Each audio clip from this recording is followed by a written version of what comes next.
இன்றைக்கி வந்து பார்த்திங்கன்னா பொங்கல் வந்து உதிரி உதிரியாக செய்ய போகிறோம். இது வந்து எங்கள் ஊர் பக்கம் ஹோட்டலில் கல்யாண வீட்டிலலாம் அந்த மாதிரி தான் உதிரி உதிரியாக இருக்கும். அதுக்கு வந்து ஃபஸ்ட்டு பாசிப்பருப்பு வந்து குழையாமல் கொஞ்சம் மலர்ந்த மாதிரி இருக்கும் இல்லையா, அந்த மாதிரி தனியாக வேக வச்சுக்கிறேன்.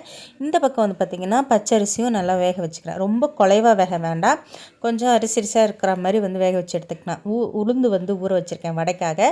அதுக்கு வெங்காயம், பச்சை மிளகாய், கருவேப்பிலை, கொத்தமல்லி, மிளகு, சீரகம், பெருங்காயத்தூள், உப்பு இதெல்லாமே போட்டு மிக்ஸ் பண்ணி ஓரமாக வச்சிடுறேன். இந்த பருப்பு வந்து பார்த்திங்கன்னா சாதம் வெந்ததுக்கப்புறமா நம்ம வடிக்கிற ஸ்டேஜ் ஆகும்போது இந்த பாசி பருப்பு எடுத்து இந்த சாதத்தில் போட்டு நம்ம சாதத்தை வந்து வடிச்சிடணும். தண்ணி ஒன்றும் இருக்கக்கூடாது. நல்லா வடித்து எடுத்து வச்சுட்டு அதுக்கப்புறமா இதுக்கு வந்து தாளிப்பு கொடுத்துருவோம். எப்போவும் போல் மிளகு, சீரகம், முந்திரி, இஞ்சி, பெருங்காயத்தூள், கருவேப்பிலை எல்லாம் போட்டு தாளித்து இதை அப்படியே நல்லா மிக்ஸ் பண்ணி விட்டு அப்படியே மூடி வச்சுருங்க. இதில் தண்ணி ஒன்று கூட இருக்காது. லைட்டாக இருக்க மாதிரி இருந்தாலுமே அப்படியே கிளறி விட்டு மூடி வச்சுருங்க. நம்ம இந்த வடை ரெடி ஆகுதுக்குள்ளேயுமே அந்த தண்ணியில் நல்லா இழுத்துரும்.